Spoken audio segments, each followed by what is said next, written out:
What's up, everybody? Welcome to the To Be Alive podcast. We are back with Saints in Pairs. It's your host Akash with special guest Andres. How we doing, my friend? Such a crazy freaking last 7 days. Absolutely. We didn't even do the Absolutely. pod last week either, so it's been a minute. Yeah. Yeah. There's something about this space. I really enjoy just unpacking everything here. There's some magic to it. Maybe it's this mic. I love this mic. All right. Why don't we do a quick 1-minute grounding? And then I'd love to jump into it. Let's do it. So give me 1 sec. Listeners, if you're able to join, please do so. All right. Go ahead and close your eyes. A couple of deep breaths in. Hold it in for 4 seconds. And then exhale for 4 seconds. And just cycle through that a couple times.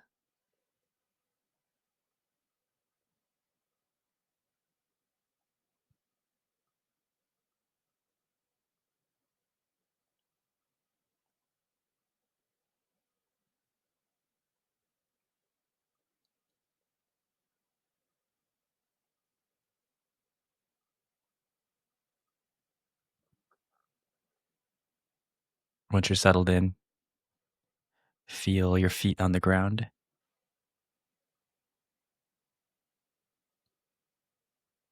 Notice the temperature of the floor or your bed or your couch, the texture of it, and just explore that until I call us back.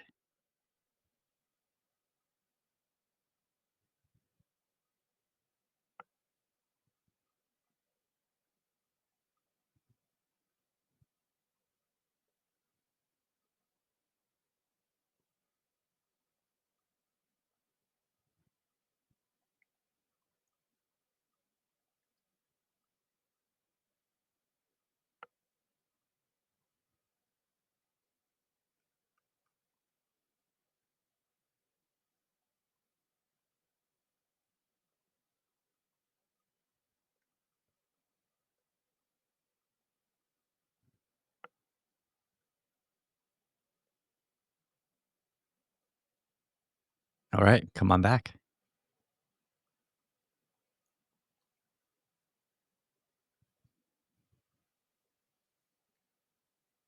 Hmm. 1 minute's never long. No, never long enough.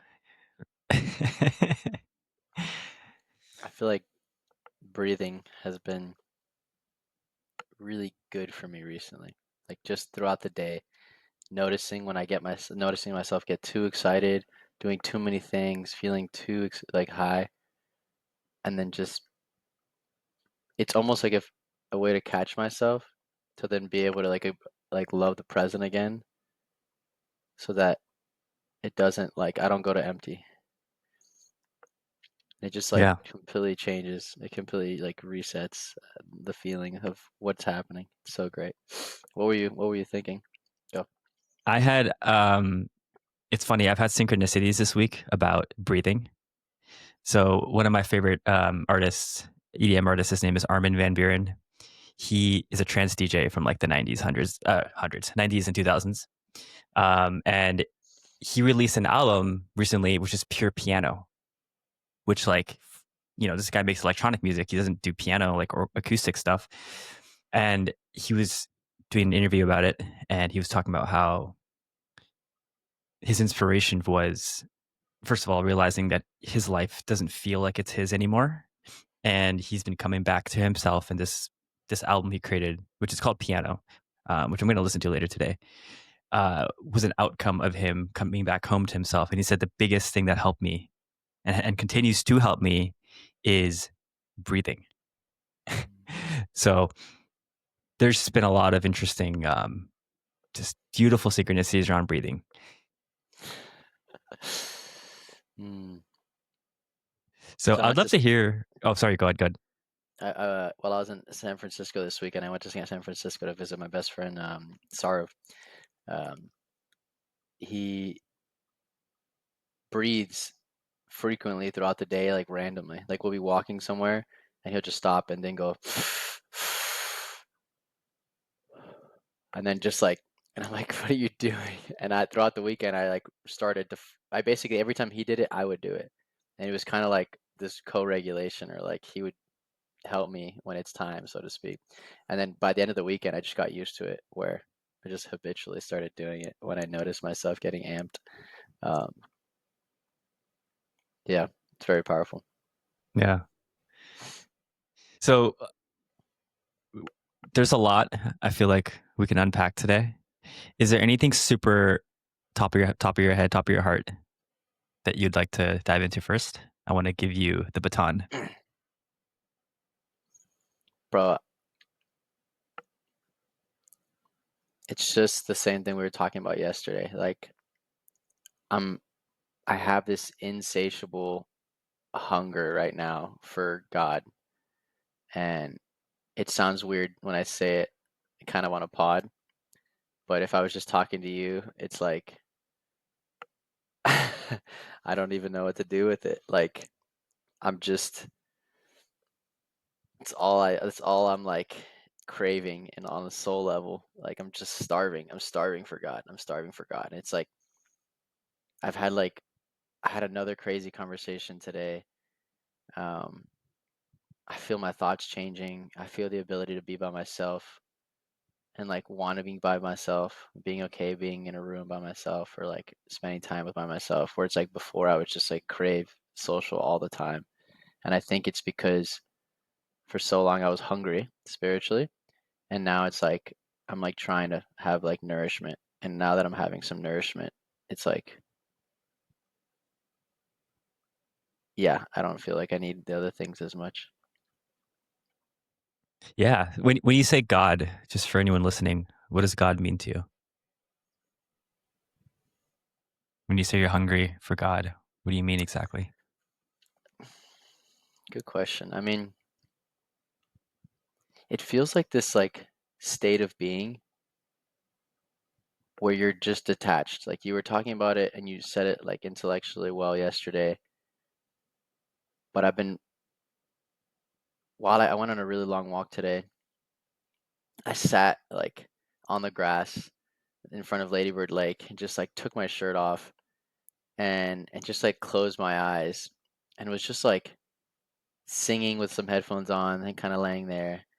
And it's this state of being of like it doesn't matter what's happening, what's going to happen, like it is well with my soul. And I've had a lot of things that like I didn't realize I was really attached to in the last couple weeks, especially, and even like larger time frames like my work. And last weekend, before I left to San Francisco, there was a girl that I was seeing again, and um, I felt like I was not understood. Like I craved to be understood by her because I wanted to make it work, and it was just kind of like killing me because I just felt like I wasn't, and I tried and I made an effort, and I kind of felt this like this like void. And I got to this like weird place of like kind of emotional weakness the day before I left to San Francisco. After I had kind of ended things with her, and it was like I just remember I went walking in my backyard or little area here, and I was just like sort of praying, and I haven't really done this in a while, but praying with this intent of like I don't really know what to do anymore. Like if like I do the work thing, I try the girl thing, I was like I know I'm emotionally like in a kind of interesting spot, but it feels deeper than this. It doesn't just feel like, oh, I'm just hurting because of this girl. It feels like a part of me is trying to fill something that I can't fill, and I don't know where to go. And I'm like, if you want my business, if you want the girl, if you want my friendships, if you want like whatever you want, like I don't want to hold on to it if it's not supposed to be there anymore. And like you can take it. Like close the doors that are supposed to close, but like give me the peace that it's okay when they're closing, if it's okay. And then whatever you want me to like keep around, keep it, but for not for my sake, not for some sense of gain, but maybe something that I can't understand. But like living in this state of like And I said that, and every day since I said that, I just slowly started to feel like lighter. I had great time in San Francisco. Like my friend Sarah have like really just like held space for me to just like have fun and also like have little periods where I just vented and I got a lot of stuff out. I just processed a lot. Um, but again, the whole weekend I like would whisper to him, I'm like, bro, I'm so hungry for God, and I don't. And it's like, and he asked me the same thing. What does that mean? And I was like, it's to be in that place. It's almost like this source. And Andres, when he's living, he's doing his own thing. He's not tapping into this. It's kind of like half full, but there's like this connection that when I like say those things, you can have my business, you can have this girl, whatever. It almost pulls me like out of me into somewhere else. And over here, I'm just free. Like I'm just like full of life and kind of just like existing. Like it thoughts can kind of just come through, but they don't have weight. It's so weird. And so when I say I'm starving for God, it's almost like I'm starving to like just dance in this place and just like operate from this place. Um, yeah, like there's so many things I'm hesitating to say right now. There's two things I'm hesitating to say right now, and I'm like, honestly, whatever. But like, it was because I was like, I don't know if I want to share this with the public yet. Um, I'll share one of them. I've gone to, I haven't been back to church in a while because I've had a weird relationship with it, and I've talked about it on the pod. But I like went to church when I was in San Fran on the end of the last days, and then I've gone, I guess technically every day since, even though it's been not that long. Um, or first thing in the morning, and I'll just go and I'll like sit and kneel in the back and just close my eyes, and then just do the surrender thing, like of like worries will come up. What if I run into this girl again? Like, am I even happy with this work stuff? And I'll literally just be like, it's yours. Like, you can have it. If you, like, I don't want this work and I don't want this girl and I don't want these things when it's like, when it's coming from this place of like, oh, I want it, I want it. I'm like, actually, you know what? I don't. What I want is this. Like, I want this. I want you. I want this piece. And so I just go and I just show up and I just like surrender it. I just let it go. And and then my thoughts will be like monkey brain and I'll be like thinking about random stuff. And I'll just literally smile and be like, at some point in here, I'm gonna feel more still, and you know, and maybe I won't, but like, here I am. I'm like showing up to do something, showing up to like surrender in some kind of form. And dude, my days have been completely revolutionized. Like I don't know how to explain it. I ended up walking up to the priest yesterday and just like ended up having like a 30-minute convo with him and had the most open conversation that I think I've ever had with a priest. Usually like I feel like they like stay in a box and he didn't. And then I talked to another priest today and I wasn't even trying to. This time I was trying to leave. And this like he comes up to me as I'm leaving and he's like, "Hey, have I seen you around?" I was like, "No." We started talking and again, super understanding man and he's like, "You send me an email. I think we should get coffee." And I was like, "Great." And he was like telling me how he's like, at this church, we don't, we don't really believe in the idea of like trying to convince you of anything. We try to meet people where they are. Plenty of people come, they're not even religious, some of them do. And like you can join this like group if you want, but um to be honest, like everyone's on their own path. And, you know, God works through that. And I was like, this is crazy. I've gone to so many churches for years of my life, and I've walked away for a period because I'm like, I don't want someone, it's all like rules and dogma, and they're not allowed to be open minded. And the last 2 days, two different priests that are not related at all, both had this weird sense of like, there are many paths. God is trying to reach everyone. And I'm not here to convince you of anything. And I was like, that's crazy. And then I was like, cool, sent them an email, left, went. had a good meeting for work, and then just felt called to like go on this long walk, and I was just like in this like weird trance, like high. Um, and yeah, like right when I got back from SF in line, some random guy tapped on my shoulder, and we had like a crazy conversation. And like last night, I was at this event Akash and I went to. It was like very pretentious, like a lot of well-dressed people, and it was like conscious builders. And I felt like, I'm gonna stay here for a little bit after he left, and I ended up just like having crazy conversations. Like, or I wrote one of the name tag things said like surrender was my topic, and this guy asked me about it, and I just told him exactly what I just told you. I was like, I'm just trying to live from this place of like, I guess, detachment of like, you can have it. And he was a business owner. I was literally like, I told God, you can have my business, which is like, I never thought I would ever get to that point. And I was like, if you want it, just take it from me. And he was like, that's crazy. And he's like, and he was like a coach or something, and like an intuitive healer. And he's like, that would be a lot to give up. And let's this beautiful combo. And there's like more to that story, but yeah, my prayer has been more along the lines of letting go, and then more of the lines of like, I'm looking for my tribe. Like, I'm looking for my tribe. I'm hungry to find my tribe, people that speak my language. And for some reason, I'm like, they're coming. People are having conversations in me, and it's happening, and I'm not even like, not really. This priest just walked up to me. Like, I don't know, but something feels right.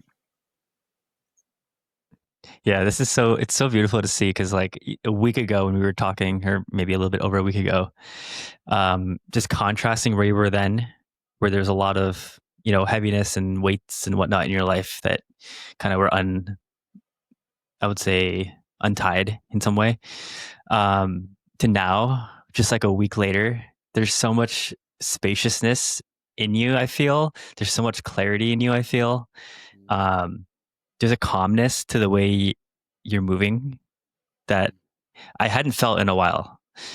And I didn't know how to bring it up because it's like it's not my place to say even it's we all have our own paths, right? So for what it's worth, as as your buddy out here in Austin, like I feel this. I feel exactly all of what you just said.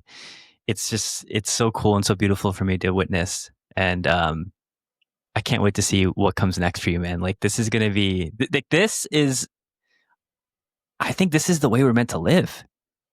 Like letting go of all these desires that like I want this, I want that, like all the security like we're trying to contrive in the world.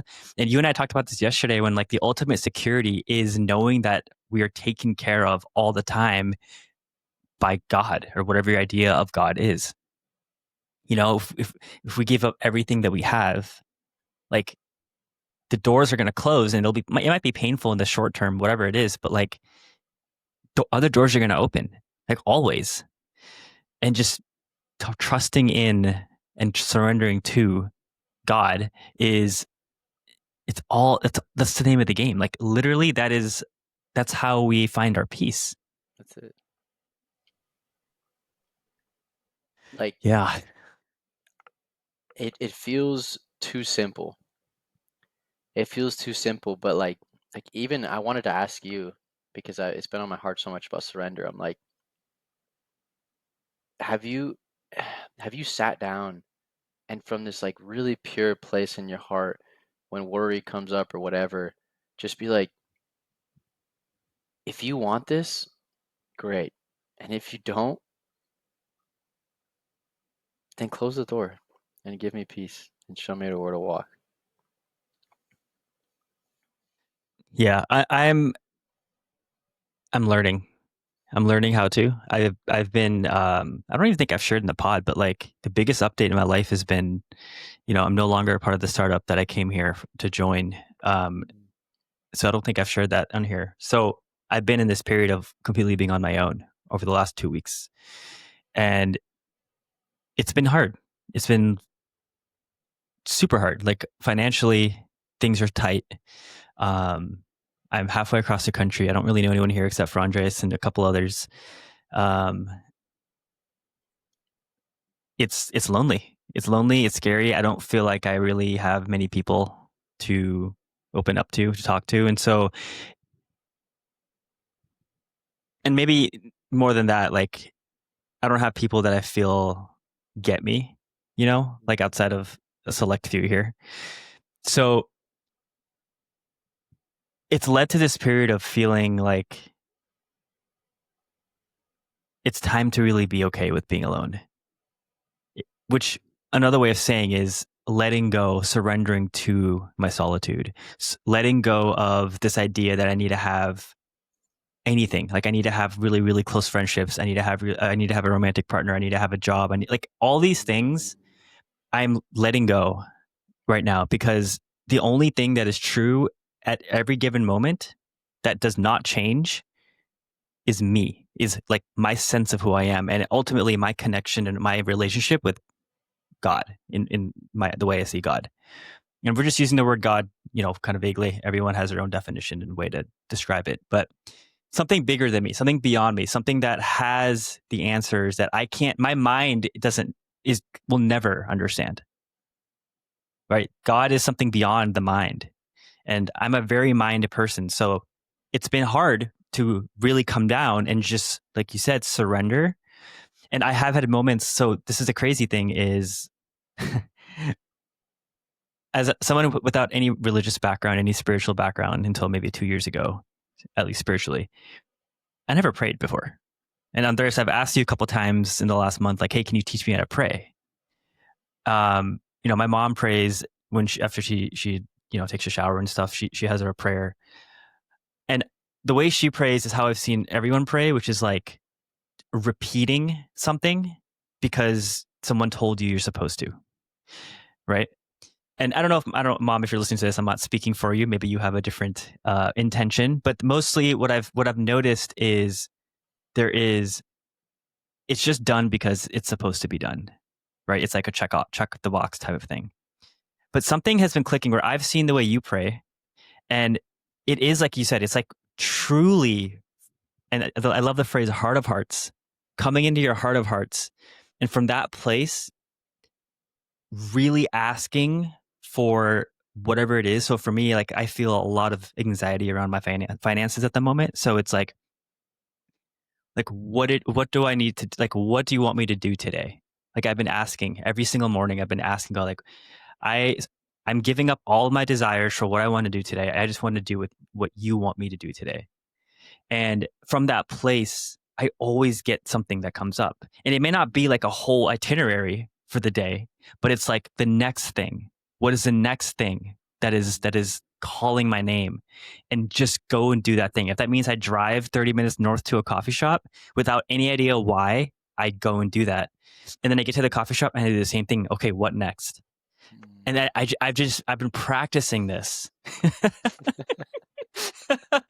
It's so crazy. And like, dude, the clarity I feel when I'm moving from this way versus like calculating and analyzing and this and that, it's quiet. It's just quiet. The world is quiet. The world is peace. And then on the flip side, because I'm in this state, in this place of life right now, there's a lot of anxiety, and like I still get caught up in the stories of fear and whatnot, scarcity. I still get caught up in people's energy. I went to the same networking event you're talking about last night with you, of course, and I did not like it. I left within 30, 45 minutes because I was feeling so out of place there. And that ended up being a whole thing in itself we can get into. But I still have this thing where that clarity I'm talking about disappears. And now it's replaced by confusion and chaos, right? And that confusion and chaos causes me to doubt myself of like, who actually am I? Like, am I screwed? Like, what am I doing? Should I go and get a normal job? Should I go do this? Should I, cut back expenses even more? Whatever. Should I look up random projects I can work on? Like, it just goes into mind mode again. And so I've been practicing noticing that, dropping back in, surrendering it all. Hey, all these fears I give to you, and I will do whatever it is that you ask me to. And it's like practicing. It's a literal habit I'm forming. It's very early, so it's like it's going to take time. But something is happening. Something is developing. It's some kind of, I don't know. it just feels true. It feels real, and that's all I really need to say on it, to be honest. It's so funny because you're literally like we're both starting the practice of like active surrender frequently throughout our days. Like that's exactly what you're doing. It's the same thing. Um, Yeah. there's just something crazy about, like you said, logically, people can look at you and be like, "Bro, go get a job," and you're like, "What if? What if I let that idea go?" And eventually, Which is maybe. crazy. Yeah, I know, but and you're not irrational, so it's like maybe, you already said maybe December, if nothing comes around, you'll be open to getting a job, but you're honoring something right now. Yeah. Yeah. And I don't like this is especially for someone like myself who's such a thinker, and I think a lot of us we just love to think. Mm, This is literally opposite of thinking. This is completely surrendering. It's like I don't know how I don't know how the puzzle is going to fit together. I'm just discovering each piece individually right now, and I can't make sense of what the whole picture is going to look like. And that's the whole point. And maybe at some level we never do. I've heard this idea many times that God only shows you the next right step. He doesn't show you the finish line. And for a while, I was like kind of annoyed, and I was like, yeah, but if I think about it, I could probably extrapolate where the finish line is. And now I'm realizing just now, based on our talk about surrender, it you can it forces you to surrender. Yeah. If you can only see that you're supposed to go to this coffee shop, and then when you get there, you can only see what you're supposed to do next, it literally trains you to live in a state of surrender. It's crazy. It's crazy. Like, if I can share one story I shared this with you, but I want to share it on the pod again because it was like Please. a perfect example of this. So 2 days ago, I asked God, I was like, what's next? He said, go to, or, whatever. It came through to me that I should go to the outdoor mall here and just walk around, which has been something I've been doing a lot of recently. Right. I love the And story. it's crazy because, like, I'm like, I like the energy of that place. So, I mean, worst case, I just go walk around and I go home, like, nothing lost, nothing gained type thing. But I get there, and even the way I'm beginning to walk is becoming intuitive. Like, okay, I'm walking along the sidewalk. I can go straight, I can take a left, I can go right. And then I just feel into what is the most alive thing for me to do right now. So I'll take a left, for example, and then I'll follow that sidewalk for a while. Oh, there's a dead end here. Okay, now what do I want to do? All right, let's cross the street and get to the sidewalk on the other end and go back the direction we came. And I'm just doing this for like 45 minutes.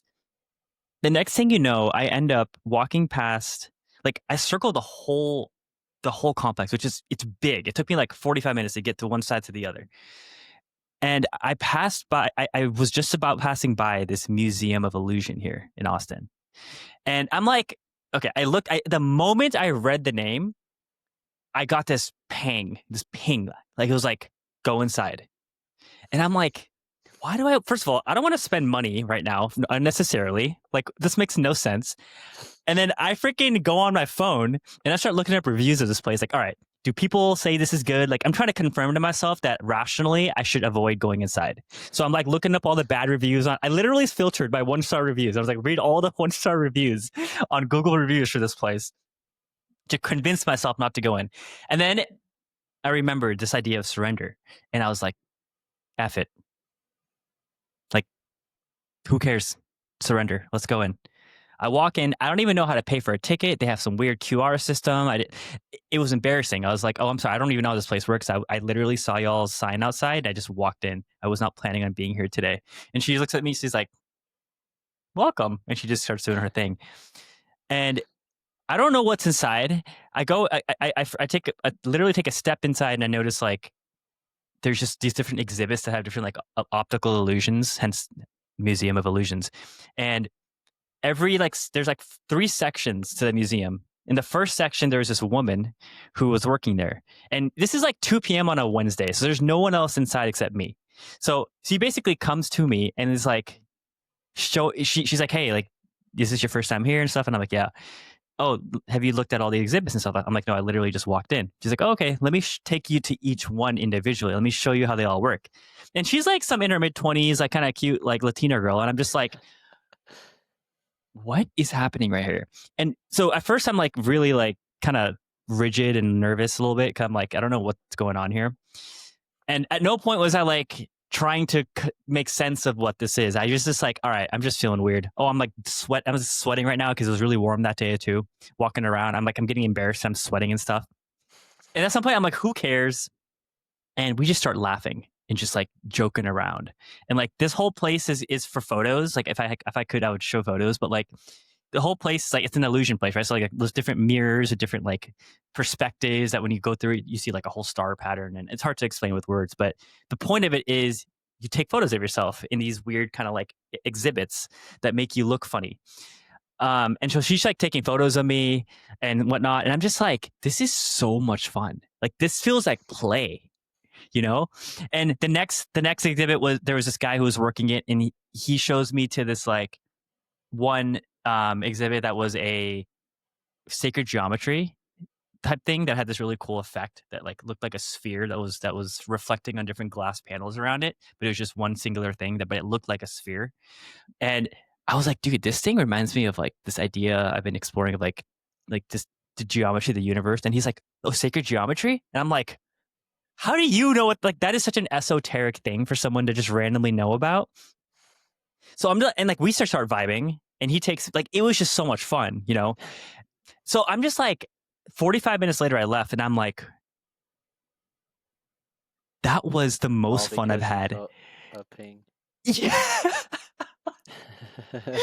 Dude, it's crazy. It's crazy. It's crazy. Like, and it's not even like, you know what I really want to share about that. It's not about the cost benefit analysis of something like that. It's not like, oh, should I go to this place today? And then thinking about all the ways that like I need to consider, is this going to be a fun time or is this not going to be fun? And then like getting into this freaking math in my mind of like, is this, like, no, it's like, hey, I'm getting called to go in this place. I'm listening to that, and let's just go and see what happens. And it's a hard practice to do like 24/7 because like we get pulled into the world in different ways with different people, different events, different habits that we have. Mhm. But dude, it's to me like I feel so alive when I'm living this way. Mhm. And it is surrender. It is surrender in action. And yeah, man, I don't even know what else to say about it. It's beautiful, and I'm just grateful that like I have a friend in you to help, to remind me of this and experience it and reflect back to me in your own ways how it's happening in your life. And It's the beauty of a tribe. yeah. I was saying to Yeah. Akash, like, I almost feel like the desire for a tribe, if I think about it somewhat logically, is so that no matter where I look, all I see is God. Like just a bunch of mirrors, like a bunch of mirrors, my friends, the places I go, the things that I do. It's just like just reflecting everything around me back towards that. it's it's hard to find, man. It's hard to find people like that, but I do believe the more like you said, and I actually want to ask you about that, but like the more you are able to embody that yourself around people, the You more people are attract gonna. it. So I had a conversation yesterday at the event I want to share with you, but I first want to talk. I want to hear if you're willing to share about the conversation you had with the person that you kind of mentioned earlier. Like, and just for some background, Andreas invited me last night to a conscious builder event here in Austin, which is what it sounds like. It's like people who are in the entrepreneurship space, founders, things of that nature, who are also like conscious, into like it's intentional living and things like that. But the vibe of the event was very like cocktail party. But like, so to me, that vibe doesn't really mix well with the intentional vibe. So in my experience there, the intentionality was completely washed off people. And it was just more about like, let's get drinks and let's just talk to strangers. And it felt like I was at a bar, basically. Mm. Um, and I left after 30, 45 minutes. I had one incredible conversation that I'm very happy happened. I'll share it later. But I want to hear like your experience of the event, and then any conversations that you feel like you want to talk about. So I really think, actually, I had a bunch of good interactions. I'm on a new mission as well, not just my tribe spiritually, so to speak, but like I have this desire to connect with my culture, and there's no Hispanic community in Austin. There's a young professional community, I've been to it, but it's not really, but there's no like large or intentional Hispanic community. And when I went to San Francisco, Sarov went to an Indian meetup and then realized I should start this. And then him and this other female friend of his put on their first event when I was there, very casual at the park. People just hung out and it was phenomenal. And then one person there was like, "Hey, I have a rooftop. I would love to host for the next one." And it's just snowballing. And I was like, that's a really easy way to do this. And I just have a list of phone numbers on my phone of people I knew are Hispanic. And then yesterday I was like, wait a minute, this is a really easy way to like connect with people. I can offer to them if they're Hispanic, if I see them, ask them at some point in there, be like, dude, I really love your energy. I'd love for you to come to this. And that gave me like a newfound sense of like kind of purpose in this space to like basically filter out like people. So I had a mission, which made it really purposeful. That was like one of them that I really loved. The other one was like I was just reading off like what people's name tags were, just being fun. And then I got tapped out of that. And then I was just like, yeah. And then I had that one conversation with this guy who was an intuitive healer, but I feel like he wasn't as present as I feel like someone like him should be. And he came from this energy of like it was his full-time job, and I felt like he was trying to sell me. Like he like liked my energy and wanted. He's like, you should come to this event that I'm putting on, but I knew it was a funnel to get into his thing. And I was like, great, beautiful. I actually think I will come because I want to meet people there. But I was kind of like taken aback. I was like, you're an intuitive healer, and you feel like you're not even present with me. Like you don't actually care about what my heart has to say. Um, and then, Wait, you told him ironically, that?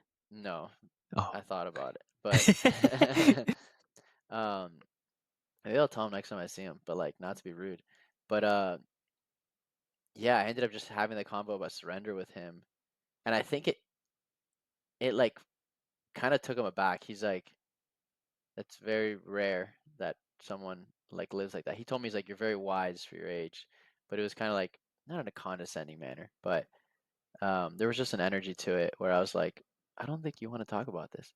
But also your party was like intrigued. So that was cool. And it was also interesting. But then at the end of the night, I go and I sit down on a couch because I wanted a break before I got back out there socially. And this older lady was sitting next to me and she's like, and I was like, I kind of felt obligated. I was like, oh, I'm just going to sit here. She's like, feel free. We don't have to talk. Perfect. I go on my phone, found a couple events for next week. I was like, oh, fun. And then at one point, her and I start talking. Her friend is like making this Web 5, like some interesting technology that um, kind of decentralize the internet. Honestly, an interesting concept. I think it's worthwhile. But then her and she just like started asking me about my life story for some reason. Like I don't think she asked, it just started to happen. And I told her, I was like, I have these businesses. That's great. But I'm just like, I'm hungry. I'm just hungry. I just want, like, I don't know what's missing. I'm just hungry. And she's like, it sounds like something spiritual. She just knew. She's like, and I was like, yes, it's spiritual. I was like, you're intuitive. Like, tell me more. And she was like, I feel like I'm looking for my gifts. Like, I want to know my gifts because I want to give it to the world. And we just had this beautiful interaction where, like, I was affirming and like helping pull out in her what she's looking for. She's been a coach for a while, but she's like, I don't want to. She's like, I see so many coaches come from this place of like they need the money, and so there's like something energetically unclean about it. And she's like, I don't want to need the money. And we've talked about this before, and we just went in all these really beautiful directions with it. And I think she walked out of it being like, I feel clear about who I am, and this was a special conversation. And I left like again, just I don't have these conversations with strangers typically because I'm not thinking like this, but I left like, wow, that was another crazy convo of like, I don't know what's happening, but this start like I'm meeting people that are interacting with me and having, at least on the wavelength. So I don't know. I was happy with the event. I met like four different Hispanics, and this one girl just quit Soho House. She's been working there for 7 years, and she's gonna start her own huge community. And we hit it off, and I was like, "You should come to a Hispanic event." And she's like, "Can I help you grow it?" And I was like, "Wait." I was like, listen, I'm not making this bougie. This is gonna be very like authentic. We're gonna go to Auditorium Shores and just like hang out, maybe a rooftop sometimes. And she's like, I like that energy. She's like, but actually, like, let me help you. And I was like, that's cool. So I love it, man. I love it. Yeah, I had a very different experience, but I'm curious how that one convo went. I mean, let me just preface it by sharing the other combos because, like, okay, this is I would love for you to reflect back to me anything that you're sensing as I share this with you. So the people I talked to before this one individual, and he was the last person I talked to. Um, so my background is like I worked the corporate life. I got to Amazon. I did my MBA. So like I in a way I'm very very familiar with this kind of environment, right? Where people are basically networking to sell things to each other and whatnot, right? And I'm at a point now in my journey where I can't see past the fakeness, the masks that people are wearing, and it it like it sets me off so much, or it throws me off so much, throws me off my center so much that I just feel like I can't stay long in that kind of place. So that's what I immediately I walked in and I felt like everybody, like energetically, there was like this vibe of people are like in this energy of I need to convince people that I'm impressive or that they should talk to me or they should buy my, they should, I should sell them my business or whatever it is. And me, like with energy, like I just, every room I walked into, I felt this crazy like wall that people had up. And I talked to two or three people before. Like I talked to like 4 or 5 throughout the night in like 40 minutes, which is not bad to be honest. And every single person except one, I felt like I had to convince them that I'm someone worth talking to. And like I have something important that they should listen to what I have to say. Because I don't have an established business yet. Everyone here mostly was like a founder in some sense. So there was like this measuring up. Maybe because I put entrepreneurship on my thing, people were like asking me about it. And then I realized in hindsight, I shouldn't have put that because like I'm not coming at it from the way. Yeah. And I'm not coming at it from the way other people are coming at it. And entrepreneurship is it's like spirituality. It's such a watered down word. It means kind of nothing. Yeah, yeah. So I just, dude, like everyone I talked to, except for the one person, which I'll get to, I was in this energy of I need to prove myself. And I felt my energy just draining and draining and draining. Losing And then your I'm like, power. yeah. And I'm like, is this a me thing? Is this because I can't hold my frame and keep the conversation going where I want it to go? Or is it that like, I just I'm not compatible with these people? And the answer is probably both, like, right? Before I get to the one conversation I did like, I'm curious if you have any reflections to offer that you see. If not, no worries. I think you're pretty spot with like the and like there's plenty of people I spoke to and I felt like they were like they didn't see me as worthwhile to talk to. And very quickly in there, like I would try to throw something that I thought was worthwhile, and if they didn't see it as worthwhile, I'd be like, "It was good to meet you. I'm gonna keep carrying on." Okay. Yeah. Yeah. And it's so easy for you to just be like, all right, moving on type thing. And I'm just like, fuck, I don't want to be here anymore. And like, yeah. So this person I did kind of vibe with was the only person who I felt had enough of an opening in his energy wall. It's the best way to put it, where like I could be myself.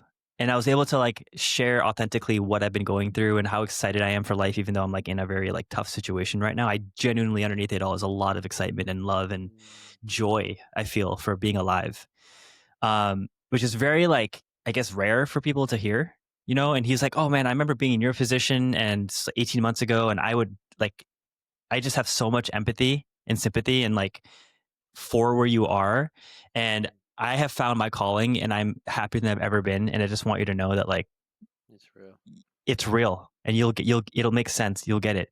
And then he invited me to something, which I also think was like a funnel type of situation for his business. But that was the only real interaction I had. And it kind of made me remember this thing that I've read, which is like, all it takes is one conversation to make things worth it. Yeah. All it takes is that one win, that one dub to make all the L's before that worthwhile. So that was a good reminder because I was in a sour ass mood after. Like I walked home and I was like, and I scooted a little Mm, bit. I stopped by the bridge that has like the beautiful yep. view, and I just sat on the bench there and looked out, and I was like, what is going on here? I was like chat GPTing a little bit, and then it hit me. I was like, dude, this is just data. Like all of this is just data, and none of this means anything definitive about who you are as a human, what your worth is as a person. And that's going back to previous thing. That's previous topic around God and surrendering. Like that Surrendering. is what I'm learning. Yeah, it was like, dude, you're good. You're cradled by God Himself. Like there's nothing that can possibly go wrong. And just keep trusting. And that, like this idea of frame that keeps coming up in our conversations, Mm, that was me coming back into my frame of like, I'm good. I'm safe right now. There's literally no danger other than what my mind is inventing. mm, Um, and then I came home and dude, I felt so inspired to like, I realized that like, I just want to talk about this stuff out loud. I literally created a TikTok outside my apartment, basically venting about this whole event and how spirituality has become so performative where people just put the word conscious in front of things and then like they use it just to sell tickets. And I'm just like disgusted by that kind of stuff because like the purity of this is it's so holy to me that like to defile it with like this kind of thing just to me feels like it's just like an act of sacrilege or whatever. Like I'm being very dramatic, but like there's something holy about this that I feel is like not being respected. honored. Yeah. So and then all of a sudden my creative floodgates opened, and then this thing one of my old coaches told me came to mind, which is like never waste your pain. Your pain is creative fuel.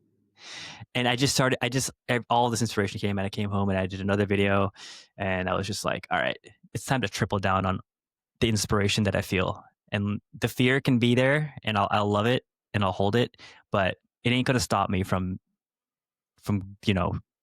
continuing this quest I'm on, this quest of surrendering into whatever it is. So thank you for coming to my TED Talk. it's such a it's such a it's beautiful how you are able to express what's going on in your inner world, and it has obviously so much significance. And most people can kind of just go through life just being like, I don't know why I'm anxious, I don't know this or that. And there's like a whole story arc with that whole night. Go to this event, think there's potential for something in terms of connecting cool people, kind of get thrown off, find yourself getting frustrated, then having this realization of like, wait, this is data, and then having a more surrendered state about it, and then taking all the energy and then like transmuting it. And it's just like, whoa, all within one night. It's so magical. Like even in a way, remember on the way there, I was like, Andres, do you mind if we just drive quietly? And because you picked me up and we drove carpool there. And usually, we're just like clowning around in the car, playing music, laughing, whatever. And I was like, can we just sit in silence until you started chomping away at your Chick-fil-A and slurping your Chick-fil-A sauce? But As I do, as I currently do. I was dead. But until that moment, I was coming, being with myself, being centered, because I had a feeling this night was going to be It very was gonna chaotic. happen like this. So even though I didn't realize it at the time, I was already kind of like Priming. prepping my vessel for the rest of the night. And it's again, I could not have predicted that in the moment. Steve Jobs, my favorite quote about him is like, he says is, you can never connect the dots looking forward. You can only connect them looking backwards. Right. It's the same thing. In one night is a microcosm of that quote. Literally. Literally. I, I wonder, I think it happened perfectly.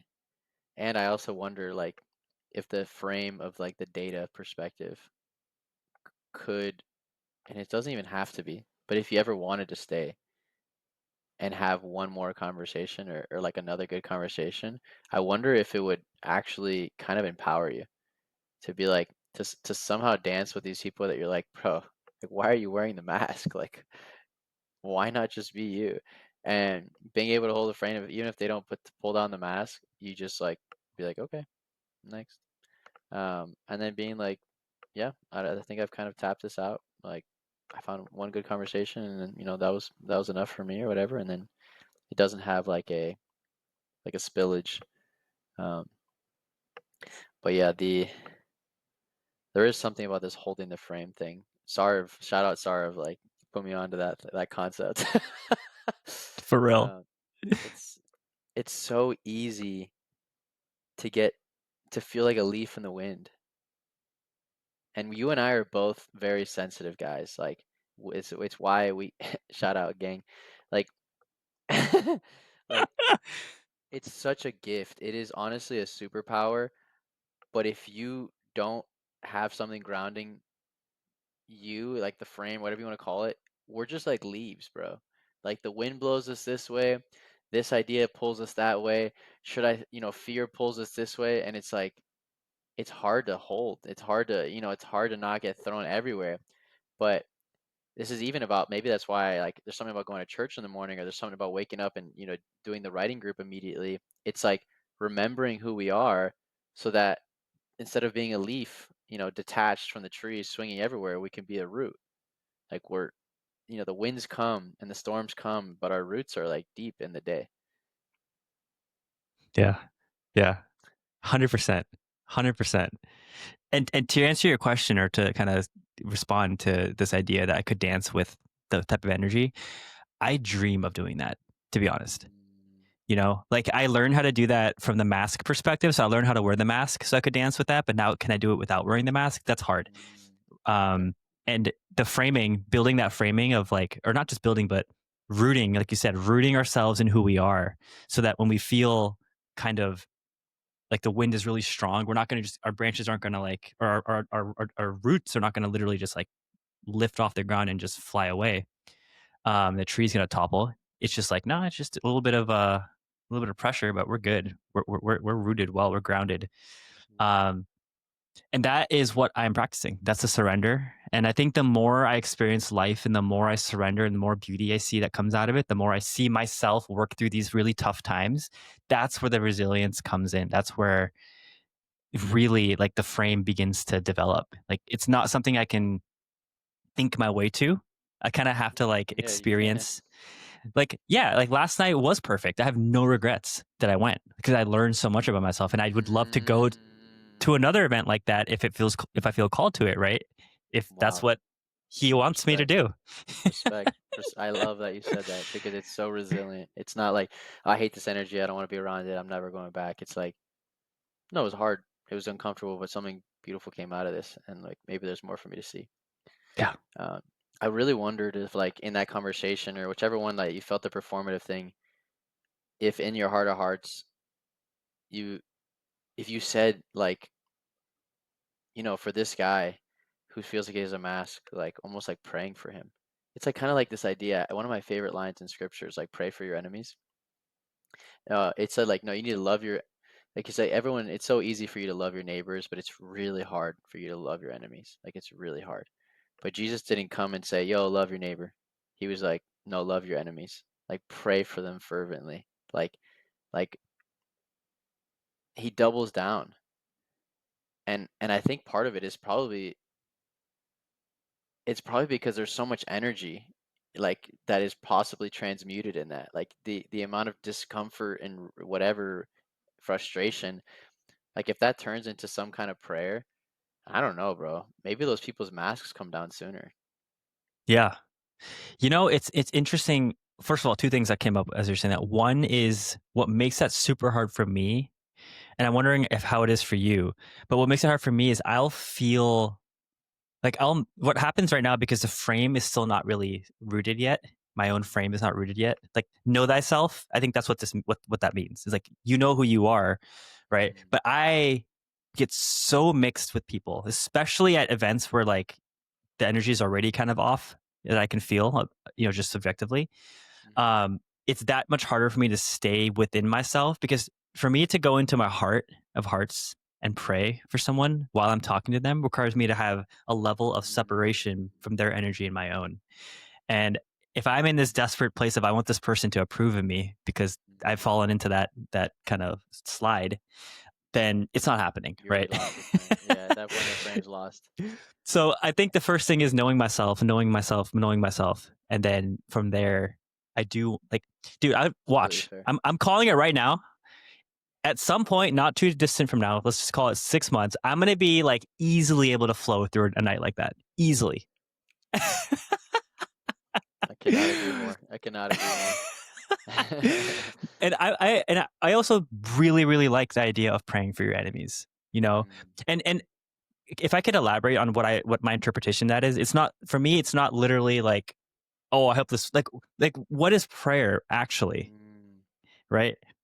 For me, it's like like this might sound a certain way, and let's see how I can articulate this. But for me, the way I would describe that is this person isn't intentionally choosing to wear a mask. This person isn't here trying to piss me off or give me a bad vibe or have, he's not here to make my life harder.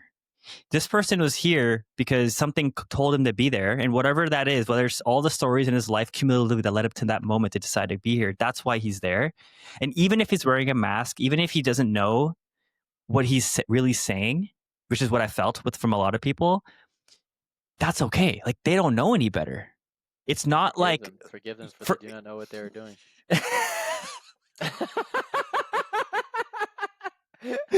all roads lead back to forgiveness. That ends up being like a prayer. It ends up being love, literally. It's crazy. I think the prayer is forgiveness. That's what it is. It's It's forgiving. forgiveness. Oh my goodness, I dude. didn't even realize Yeah. that until you started talking and it just clicked. I didn't know. I honestly, it's like, what does that mean? Love, pray for your neighbors or enemies. What? That's wild. Let's go.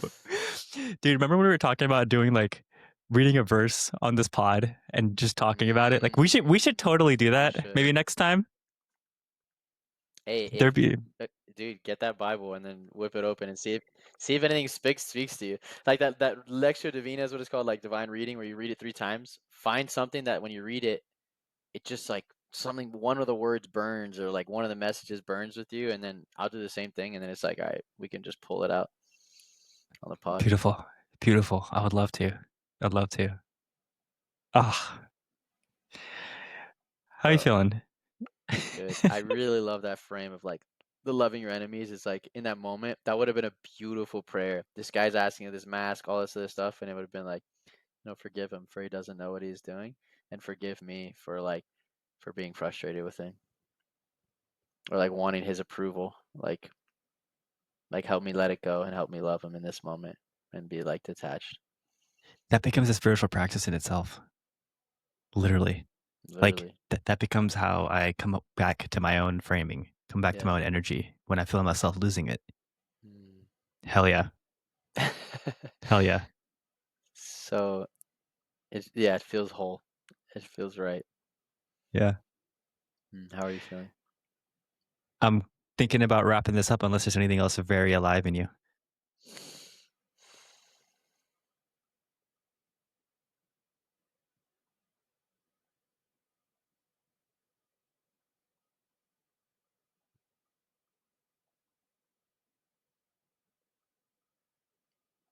The last thing I'll say is I'm so happy at how open we both are when it comes to being spiritually nourished. Like, it doesn't matter if it comes from the Bible or from what this teacher said or this or that. It's just like we are hungry for truth and like love and to love others and like to be with God, that it's like, okay, like teach me through whatever medium. Teach me because and we have a sensitivity of like when something doesn't feel right and what we're being taught, it's like, no, like I don't think that's the way. Or like I don't really think that I should be taking this information from this person. Um, yeah, we don't even talk about that on the pod, but I think even with you, I've been really like, it's been really cool to see the way that even you are kind of also gaining a stronger sense of self in that of like, no, actually, some people don't have all the answers, and um, I just love that that's our disposition. That it doesn't matter where we get it from, but we're just willing to receive it. Yeah. I think that's what it is at its core.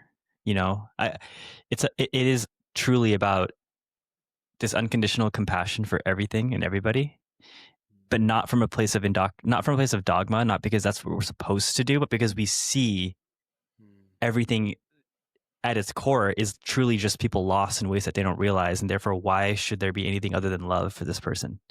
mm, You know, and embodying that is a whole journey in itself because the ego is so tricky. But I've seen the same message in the Bible. In the Bible, like I've been very drawn to the Bible recently because the way it's written is so like the heart is mm. insane. Like I don't feel that kind of heart in the Gita. Fair. I haven't felt that kind of heart in the in like Buddhist literature I've read. Um, Ps- right, but like they're all circling the same truths. They just have different kind of lenses through which they look at it, and the Bible is all about heart, and that's the season of life I'm in right now. So I'm just mm, resonating so much, and it's so like something about the fact that all these texts we always say are saying the same thing different ways. Like that is reassuring that, like, first of all, this isn't just BS. Like this is the capital T truth that we're talking about here. Facts. This Like is I don't care. amazing. Yeah. I mean, at some point, I'm gonna go like look at some Native American like literature and stuff and see like it's all the same thing. It doesn't matter where you look. It's just different flavors of ice cream, but the underlying thing is still milk that's frozen and however you make ice cream. Don't ask me. I'm I'm with you though. And maybe because I grew up with it, but there's for me also like there's something about the Bible and these verses that like it just feels rich. It just feels like the right flavor. And and maybe because I'm a freaking heartfelt goober, bro. I'm just the heart goober. Like I just can't get enough of the heart. And so like I feel it like crazy too. Deep. Dude, I'm never gonna forget that day a few weeks back where we were reading. Was it Mm, Matthew 13? Parable of the sower of seeds. The energy in the room after you did the what's it called, the divine Lectio Divina. lecta divina, where Yeah, you Lectio. lec whatever, I don't know how to Go, it's, go. it's Latin, but like you repeated something three times and then there was just like an energy change in the room, and then we Mm. read the verses a couple times together and separately and all this stuff, and like I started to hysterically crack up at some point, and I could not read. I could not read without cracking up. And I'm like, I'm there. So what is going on here, dude? And you're like, the Holy Spirit is with us or something. And I'm like, bro, like It's what? real. It's real. It's real. And sensitive souls, sensitive people, like they experience it more. That's why I'm saying it's a superpower. It is a superpower because when you finally start, like when you start to dance with the spirit, I'm getting chills. Like you feel him. Like it's not, most people will never in their whole lifetime feel God, experience him, or feel these weird dispositions, crying hysterically, but also laughing or like whatever. And sensitive people, it's not even that we're just, oh, we're a sensitive person, you're sensitive emotionally. It's like, no, you have a spiritual sensitivity, and that's why it shakes you. And I'm saying it's a superpower, bro. I just, dude, I just sometimes wish you knew me before this season of my life because like this shit's crazy. I would have thought I'm like going cuckoo hearing this conversation like 2 years ago, bro, 5 years ago, 10 years ago. Like what?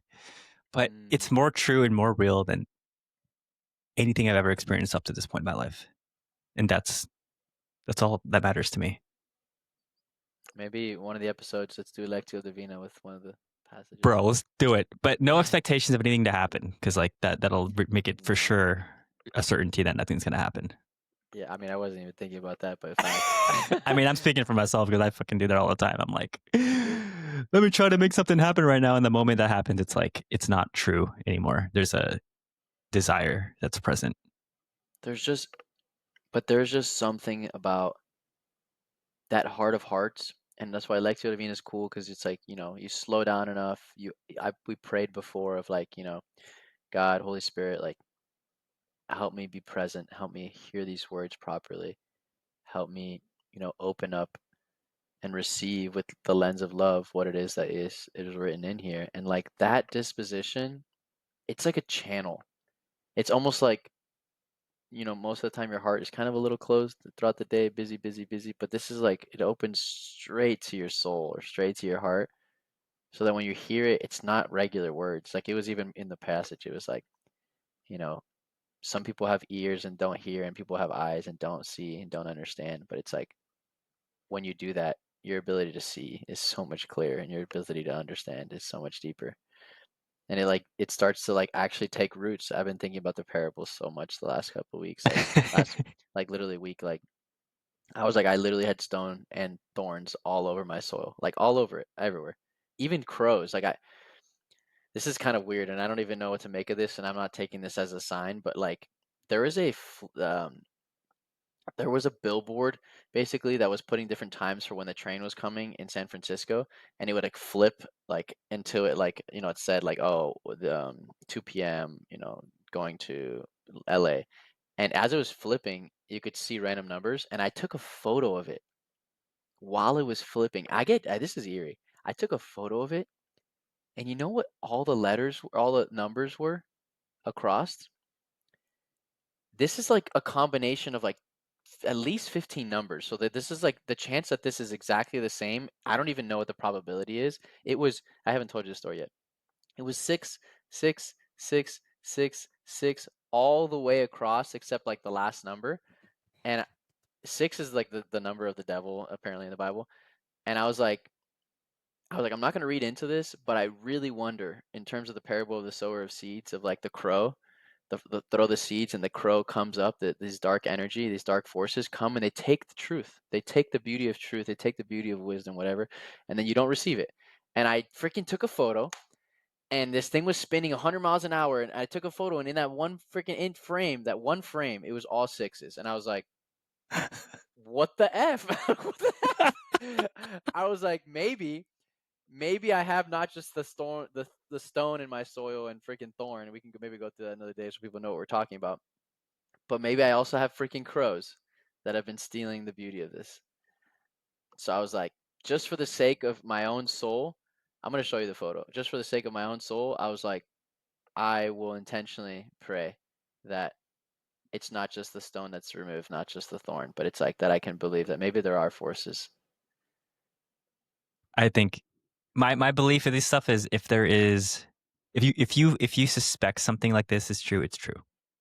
It doesn't there's not it's not about like the rationality of it. And given It, where it, I don't know if this was before or after kind of the moment where you realized all this stuff um in SF, but like I'm sure that there's interesting if you I'm really gonna want show to you. connect the dots, you can. I'm gonna show you because I want you to know that I'm not even playing with you. I don't know if the camera's gonna pick it up. It's Oh the my last numbers. Look, yeah, I see it. I see it.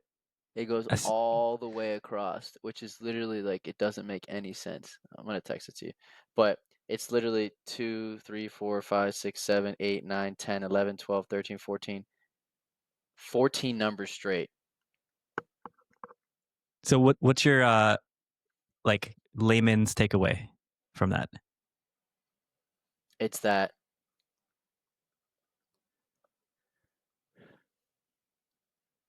if there is good forces or whatever you want to call it, good, like, which it feels like now that we're surrendering, we're starting to live differently, we're seeing the fruits of goodness, that maybe there has been spirits or energy or whatever you want to call it of negative that have been intentionally trying to not bring me here, because I felt the stone, and like in terms of like, my heart was a little hardened. I had walls up.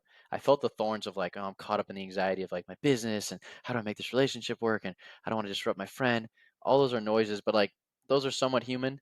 But then it's like even on top of that, I was like, why do I feel this deeper sense of something is off, and a little bit of like existential, like not just sadness, dread, but of like a darker energy that I feel like has like permeated some of like the last couple of years. I don't want to read into it too much, but I'm like, Yeah. I don't know, It's man. kind of sometimes dreams do a similar thing for me where like I'll notice the energy of a dream after I wake up. If I remember, I don't typically remember actually, but like I've been having these dreams over the last few weeks, which I don't know. I don't typically remember my dreams where I wake up feeling like fear or anxiety.